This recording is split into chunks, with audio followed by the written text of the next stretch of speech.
साथियों, आल्हा ऊदल के वीर गाथा के इस सीरीज में आपने भाग 40 में सुना नदी बेतवा की अंतिम लड़ाई के बारे में।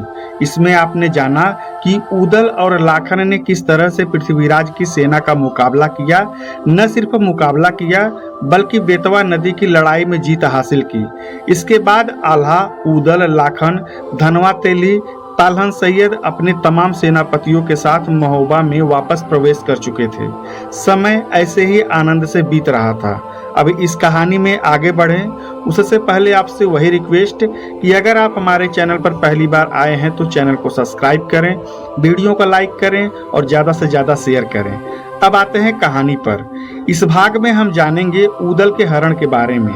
यह उस समय की बात है जब जेठ के दशहरे का मेला आने वाला था। जेठ का दशहरा आने से पहले ही गंगा जी के हर घाट पर मेला लगना शुरू हो जाता था। बिठूर में भी मेला लगा था। एक दिन रानी सुनवा अपने सखियों के साथ बाग में विहार यानी मनोरंजन कर रही थी।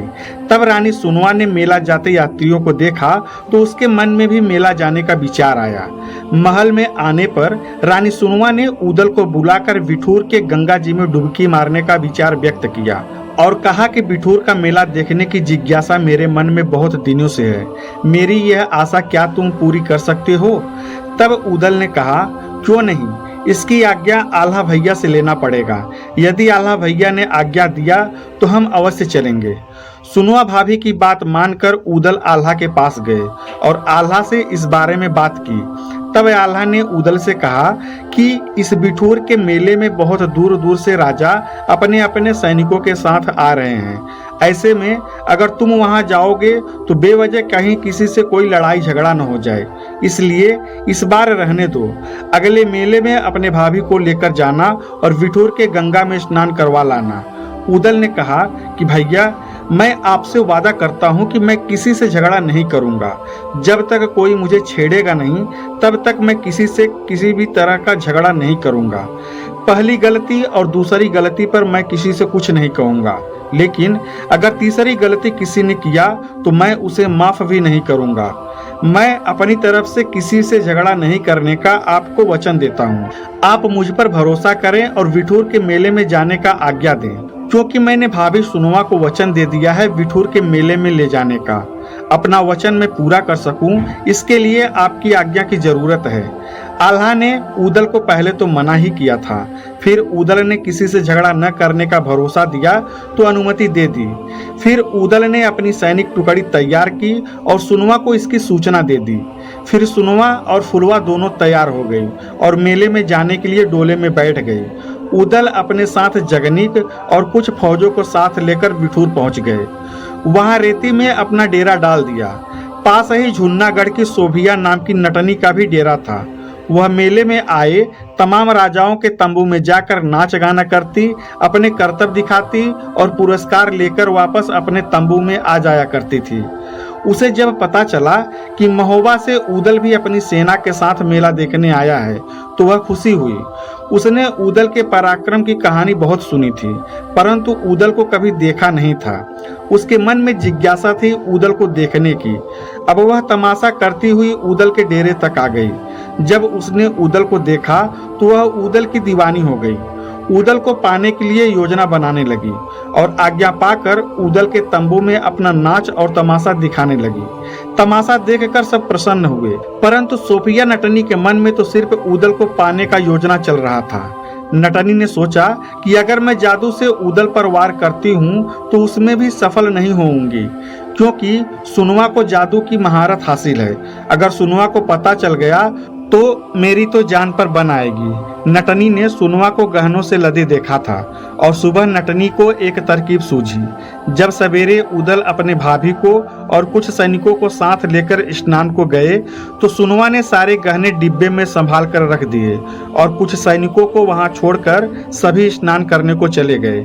इस समय मौका देखकर नटनी ने सभी सैनिकों पर जादू चलाकर बेहोश कर दिया और गहनों से भरे डिब्बे को लेकर वह अपने डेरे में चली गई। इधर सुनवा और ऊदल स्नान करने के बाद घूमकर मेला देखा और ब्राह्मणों को दान दक्षिणा देकर उसके बाद अपने तंबू में लौट आए। फिर महोबा चलने को तैयार हुए और अपना डेरा उठवाकर महोबे को वापस चल दिए। महोबा पहुंचने से पहले जमुना तीर पहुंचकर सुनवा को पता लगा कि गहनों का डिब्बा गायब है। फिर सुनवा ने गहनों का डिब्बा गायब होने की बात उदल को बताया। तब उदल ने कहा, मैं वापस जाकर मेले में तलाश करवाता हूँ, और जगनीक को कहा कि तुम सबको लेकर महोबे लौटो। जगनीक सुनवा और फुलवा को साथ लेकर महोबा चला गया। इधर उदल गहनों का डब्बा खोजने के लिए फिर से बिठूर गंगा किनारे पहुंच गया, परंतु उदल अब बिठूर पहुंचा तो मेला उठ रहा था। केवल सोफिया नटनी का डेरा वहां बचा था।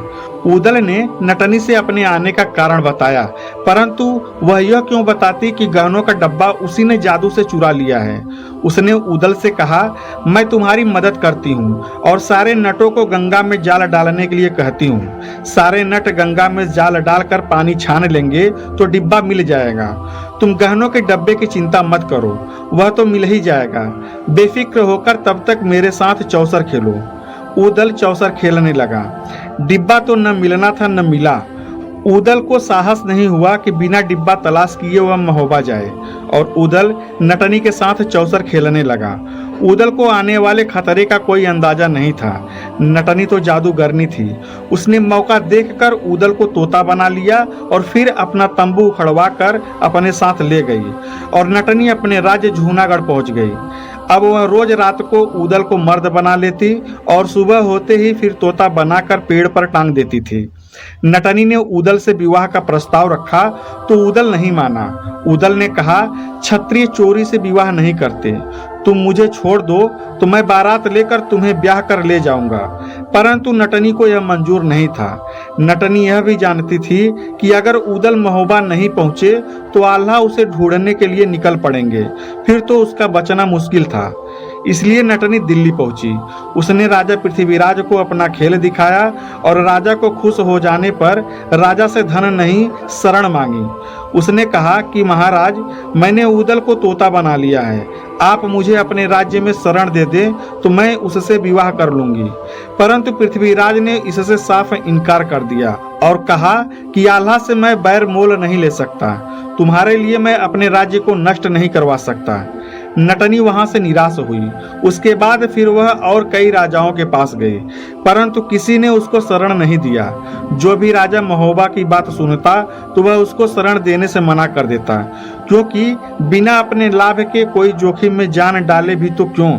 अतः कई राज्यों से निराश होने के बाद वह दूर झारखंड में चली गई और जंगल में ही डेरे लगा लिए। दिन में पेड़ पर तोते का पिंजरा टंगा रहता और रात को इंसान बन जाता। जादू के कारण उदल इतना कमजोर हो गया था कि रात को भी भाग नहीं सकता था। न उसे यह अंदाजा था कि वह कहाँ है। इधर महोबे में उदल के गायब होने की चर्चा होने लगी। शुरू में इसे छिपाया जा रहा था, क्योंकि उदल नहीं है यह जानकर शत्रु आक्रमण भी कर सकते थे। सुनवा ने चारों ओर गुप्तचर भेजे, परंतु कोई सफलता नहीं मिली। तब सुनवा स्वयं जादू से चील बनकर उदल को खोजने लगी।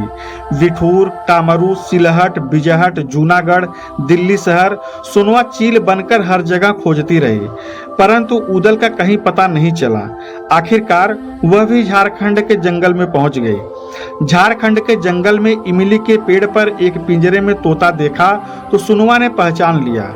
पेड़ की चोटी पर बैठकर सुनवा ने सारा माजरा देखा। रात को नटनी ने उसे मनुष्य बनाया, चौसर खेली और उदल से बार बार ब्याह करने का आग्रह किया और उदल से खुदा का नाम लेने को कहा, पर उदल ने साफ इनकार कर दिया और कहा कि न इस तरह मैं ब्याह करूंगा और न ही खुदा का नाम लूंगा। मैं राम का नाम लेता हूँ, वही मेरा बेड़ा पार करेंगे। उदल का जवाब सुनकर नटनी ने एक कोड़े से उदल को बुरी तरह से पीटा। जब नटनी का जी भर गया तब वह उदल को और तरीके से समझाने का प्रयास करने लगी। इधर सुनवा समझ गई कि उदल का कुछ भी नहीं बिगड़ा है, पर वह जादू के आगे विवश है, इसलिए वह कमजोर है और कुछ कर नहीं पा रहा। सुनवा पेड़ के ऊपर बैठकर सब कुछ देख और सुन रही थी। सुबह होने से पहले नटनी ने उदल को फिर तोता बनाकर और पिंजरा इमली के पेड़ पर टांग दिया।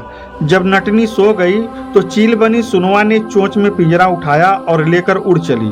कुछ दूर दूसरे वन में जाकर सुनवा ने उदल को मनुष्य बनाया और पूछा कि तुमने इतनी मारपीट सही, पर न तो खुदा का नाम लिया और न ही उस नटनी पर हाथ उठाया, ऐसा क्यों? तब उदल ने कहा, स्त्री पर हाथ उठाने से क्षत्रिय धर्म नष्ट हो जाता है और खुदा का नाम लेने से राम नाम का भरोसा मिट जाता है। तब सुनुआ बोली, तो ठीक है, अब तुम आजाद हो, अब मेरे साथ महोबा चलो। परंतु वीर उदल को यह भी स्वीकार नहीं था। वह बोला, मैं एक क्षत्रिय हूँ, इस तरह अगर मैं चोरी से गया तो मेरी सूरवीरता पर बट्टा लग जाएगा, इसलिए मैं इस प्रकार चोरी से भागकर नहीं जा सकता। अगर आप मुझे छुड़ाना चाहती हैं तो महोबा जाकर आप आल्हा को सारा हाल बताएं। उनसे कहना वह फौज लेकर आए और इस नटनी के साथियों को मार भगाएं और देवी के प्रभाव से इस नटनी का जादू भी समाप्त कर दे, तब मैं चलूंगा। उदल की बात सुनकर सुनुआ उदल को भरोसा देकर चली गई।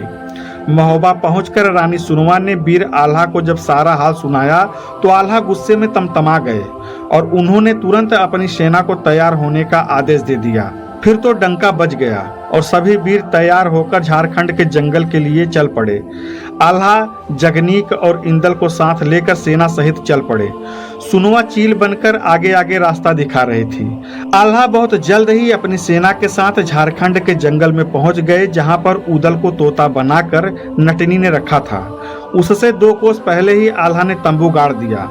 तब सुनुआ फिर चील बनकर गई और इमली के पेड़ से पिंजरा उठाकर डेरे में ले आई और पिंजरे से तोते को निकालकर इंसान बनाया।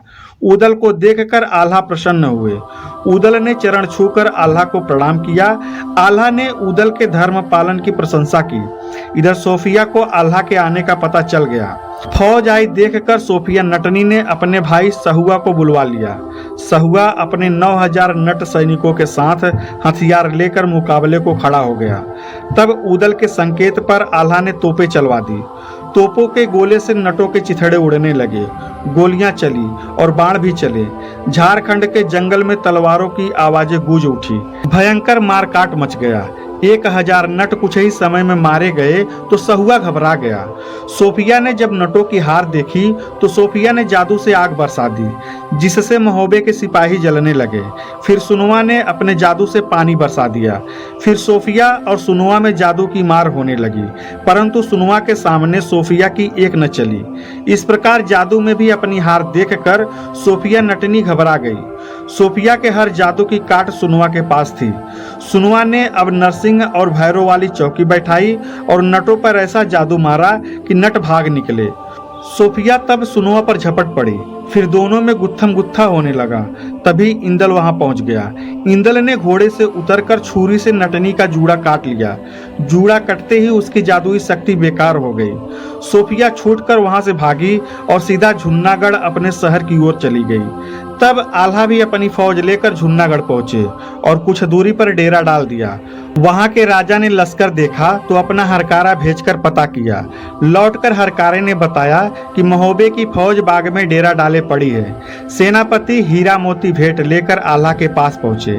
भेंट देकर पूछा कि कहां जाने की तैयारी है। तब आल्हा ने सोफिया नटनी की सारी घटना कह सुनाई। राजा ने उनका स्वागत किया और सोफिया को खोजकर दंड देने की बात कही। फिर अगले दिन आल्हा लश्कर के साथ महोबे को चल दिए। महोबे में उदल के आने पर खुशियां मनाई गई। उदल सबसे मिले और आनंद मनाया। तो साथियों, यह था उदल के हरण की कहानी। आशा करता हूं कि आपको आल्हा उदल का यह सीरीज पसंद आ रहा होगा। ऐसे ही वीर गाथाओं को सुनने के लिए हमारे चैनल हिंदीवादी ज्ञान को सब्सक्राइब करें, वीडियो को लाइक करें और ज़्यादा से ज़्यादा शेयर करें। पीछे की कहानी जानने के लिए प्लेलिस्ट अवश्य देखें। धन्यवाद। जय हिंद।